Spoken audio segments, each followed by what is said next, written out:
विवाह के निमित्त कन्या के लिए युग खोज के लिए नगर में गए। उस नगर में कमाने पुत्र को लेकर साधु के पास आए। उसने सुंदर गुलियों को लड़के को देख जात भाइयों के साथ प्रसन्न चित्त विधान पूर्वक कन्या को भी अबाधित चित्त के साथ विवाह कर दिया। और वहां के बस विवाह का समय भी उस बात को साधु भूल गया। क्रोधित हो गए। कुछ दिन बाद से अति चतुर साहूकार व्यापार का को लेकर समझ के निकट अपने साथ रामस नगर में जाकर व्यवहार करने लगा। इसी दिन सत्यनारायण स्वामी ने साधु को अपने प्रतिज्ञा से भ्रष्ट देखकर उसको साथ दे दिया कि करेगा।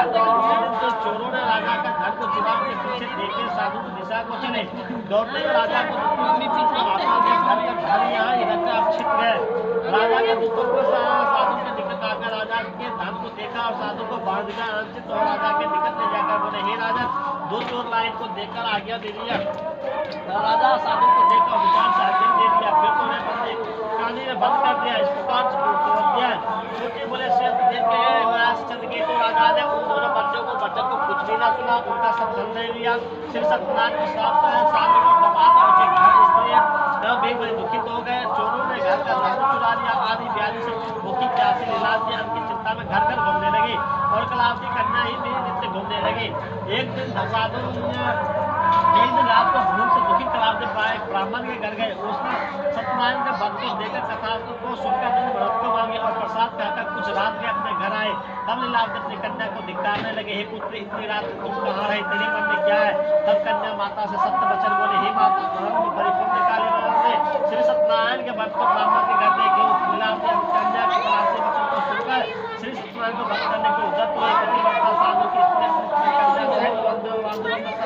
श्री सत्यनारायण की आहुति सत्यदेव के दिव्य वर मांगा कि हे सत्यदेव, हमारे पति और दमाद अपने जल्दी घर आने, मेरे पति और दमाद को क्षमा करने योग्य है, अतः क्षमा कीजिए। इसे सत्यनारायण संतुष्ट हो गए और चंद्रकेतु राजा को स्वप्न दिखाए कि हे राजा, कल सवेरे सत्य बंदियों को छोड़ देना, धन जो तुमने लिया वह दे देना, नहीं तो धन को तुम्हारे तेरा राज नष्ट कर देंगे। यह बात राजा से कहकर सत्यनारायण को अंदर ध्यान हो गए। तब प्रातः काल के समय में राजा निज धनों के साथ सभा में उपस्थित मंत्री जनों से यह अपना स्वप्न को सुनाकर का बंदे बंदियों को शीघ्र ही छोड़ दो, ऐसा आदेश दिया। सुनकर बंदियों को बंदी खाने से छुड़ाकर राजा के निकट लाए और बिना युद्ध बचन बोले, हे महाराज, हम इन दोनों बंदियों को बंधन से छुड़ा कर लाए, तो आपकी आज्ञा क्या है? उन दोनों ने महाराज चंद्रकेतु को नमस्कार का पूर्वक स्मरण करते हुए महाराजा को चंद्रकेतु को साधु दमाद सहित तो वो कुछ भी ना कहा और वाणी पुत्र को देखकर राजा आदर से बोला, अभागवत, तुमको बड़ा दुख मिला, अब आप लोग भय न करना। इस प्रकार राजा से कहकर उन दोनों के हाथ पैर के हथकड़ी के बेड़ी कटवा कर छोड़ कर कराया। फिर वस्त्र और आभूषण देकर बनिया को अत्यंत संतुष्ट किया। पहले जितना धन दिया था उसका दूना धन देकर कहा, आप लोग अपने घर जाए। दोनों बंदियों ने महाराजा को नमस्कार कर कहा कि आपके पास से घर जाते हैं। इस प्रकार पंचमोध्याय। दूतम सूर्य बोले, साधु भगवान को मंगलाचार पूर्वक पूजा कर ब्राह्मणों को धन देकर नगर को चला। कुल जाने पर सत्यनारायण देव ने महर्षि के मन की बात जानने के लिए पूछा, तुम्हारे नाम में क्या है? मधोवन महाराजन बनिया आजकल बोला, दंडी ने क्यों पूछते, क्या धन देने की इच्छा है? मेरे नाम में लता पता दंडी ऐसे बच्चों को सुनकर बोले, तेरा वचन सत्य है। ऐसा कहकर आप समुद्र के पास बैठे। दंडी के चले जाने पर क्रिया कर नाव को ऊपर उठाकर साधु आश्चर्य हुआ। जब उसने नाव में लता देखा तो मूर्छा को प्राप्त भूमि पर गिर गया और सचेत होने पर अति चिंता करने लगा। साधु से दमाद बोला कि व्यर्थ शोक क्यों करते? उन्हीं दंडी महाराज ने साफ दिया और सब कुछ कर सकते, इसमें संशय नहीं, इसलिए उन्हीं के शरण चले, क्योंकि मरण उन्हीं से सिद्ध होगा। साधु दमाद के वचन सुनकर दंडी के पास गए और दंडी को प्रणाम कर भक्ति से देखकर सूरज के आदर में वचन बोला, आज जो मैंने आपसे कहा तो अपराध को क्षमा कीजिए। कहकर 12 बार नमस्कार कर शोकाकुल हो गया। तब दंडी उसको रोते हुए देखकर बोले, रो मत, मेरे वचन को सुन, तुम्हें पूजा से सदा फेरे रहता है और मेरी इच्छा से हे दुर्बंध है, तुझे 12 बार दुख मिला। भगवान का वचन सुनकर साधु स्तुति करने लगा। साधु बोला, स्वामी, आपकी माया से मोहित ब्रह्मादि देवता भी आपके गुण रूप को नहीं जानते, तब आपकी माया से मोहित मैं मूड आपको कैसे जान सकता हूँ? अतः हमारे ऊपर प्रसन्न हो जाए, बेहता विभव विस्तार पूर्वक आपकी पूजन करूंगा। मैं आपके शरणागत, मुझे पहले वाला सब धन दीजिए। उसके भक्ति वचन सुनकर भगवान संतुष्ट हो गए। भगवान मनवांछित वर देकर वहाँ से अंदर ध्यान हो गए। साधु नाग को धन से परिपूर्ण देकर वो उस पर चढ़ गया। सत्यदेव की कृपा से मन पूर्ण हुआ। यह बात अपने स्वजनों से कर रहे, यथा विधि पूजन कर सत्यदेव की कृपा से अपना से बड़ा आश्रित हुआ। नाव को यत्न सहित अपने देश को चल दिया। अपने नगर के समीप साधु आकर समाज से कहने लगा कि मेरे रत्न पुण्य देख, ऐसा कहकर उस धन की रक्षा करने वाले दूत को वहां भेजा। वह दूत नगर में जाकर साधु की धर्मपत्नी को देखकर प्रणाम कर बोला कि ग्राम के निकट दमाद से साहूकार भाव से इष्टनित धन के साथ आ गए। दूत को मुख से ऐसे वचन को सुनकर साधु की स्त्री बड़ी हर्षित हो सकती है कि पूजन कर कन्या को सगाने लगी। जाती है तुम सिंह व्रत समाप्त कराओ। लड़की के इस प्रकार वचन सुनकर जल्दी व्रत समाप्त कर प्रसाद को भूल से ना खाकर अपने पति को देखने चली गई। इससे सत्यदेव ने क्रोधित होकर उसके पति को नाव सहित जल में डुबो दिया। कलावती कन्या अपने पति को न देखकर बड़े शोक से रोती भूमि पर गिर पड़ी। साधु ने कन्या का दुखित देखकर नए मन से कहा यह क्या हुआ, और नाव चलाने वाले चिंता करने लगे। तब लीलावती कन्या ने दुखित देखकर अपने अति विहर होकर रोने और अपने पति से कहने लगे, इसी क्षण नाव को साथ कैसे रक्षित हो गए, ना जाने किस देवता के अनादर से चौका जल में नहीं दिख रही है। श्री सत्यदेव के महात्मा कौन जान सकता। याका को अपने जनों से साथ विलाप करते हुए कन्या को गोद में लेकर रोने लगे और कलावती के स्वामी को न देखने से अति दुखित हो पति की पादुका लेकर सती होने की इच्छा करने लगी।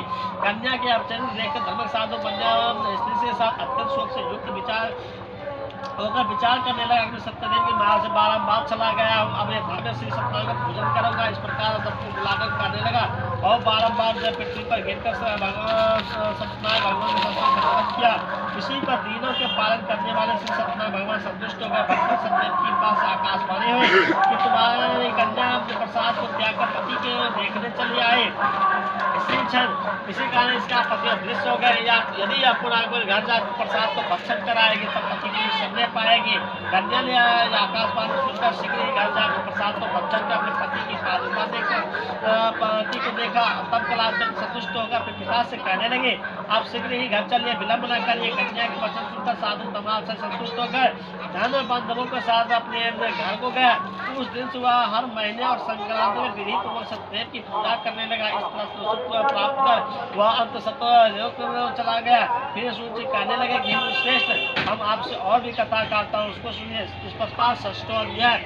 सूर्य बोले, इस प्रजा पालन में तत्पर एक दूधक नामक राजा था, जिसने सत्यदेव के प्रसाद को त्यागने से अति दुख पाया। एक दिन उसने वन में जाकर मृगादि अनेक पशुओं को मारा और पीछे आकर वट वृक्ष के नीचे सत्यदेव के भगवान को पूजन को देखा, जिसको गोप लोग बांधव युक्त संतुष्ट चित्त से करते थे। अहंकार से राजा वहां न गया, न सत्यदेव को भी प्रणाम किया। जब गोप राजा को प्रसाद देने लगे तो राजा ने प्रसाद को नहीं लिया। तब वे गोप प्रसाद को रखकर चले आए। राजा ने प्रसाद को अनादर किया। इस तरह प्रसाद को अनादर करने से उसने अति दुख पाया। उसने राजा के एक पुत्र सब मर गए और धन धाम भी नष्ट हो गए। तब राजा ने अपने मन में विचार किया कि सत्यदेव के धन को नष्ट करने से वहीं जाओ जहाँ सत्यदेव की पूजा होता है, या विचार करो अहिरों के साथ भक्ति सदायुक्त होकर विधि से उसने सत्यदेव को पूजन किया। तब सत्यदेव के प्रसाद में हुआ और इस श्लोक को सुख पाकर लोक हो गया। जो प्राणी सत्यदेव को वर्षित करता है और भक्ति पवित्र फल देने वाली कथा को सुनता है, उसको सत्यदेव प्रसाद धन पुत्र होते हैं। धन धनता में कैदी दूसरा बढ़िया से छूटे, इसमें कोई संशय नहीं। इससे करने से प्राणी सदा सुख पाकर जो सत्यलोक हो जाता है। युद्धि करते हैं मित्रों, मैंने सत्यनारायण का वर्णन आप लोगों से कहा, जिसकी कहने से मनुष्य सत्य को छूट जाता है। विशेषकर सत्यदेव की पूजा कलकाल फल देने वाली है। उन्हीं को कोई काल कोई सत्यनारायण को सत्य कहेंगे। सत्य लोग विष्णु सनातन कलयुग में अनेक उदाहरण करके सत्यनारायण फल देने वाले हैं। श्रेष्ठ जो प्राणी इसको पढ़ता है सुनता उसको नष्ट हो जाती है, कोई संशय नहीं। और ये सत्यनारायण भगवान की जय।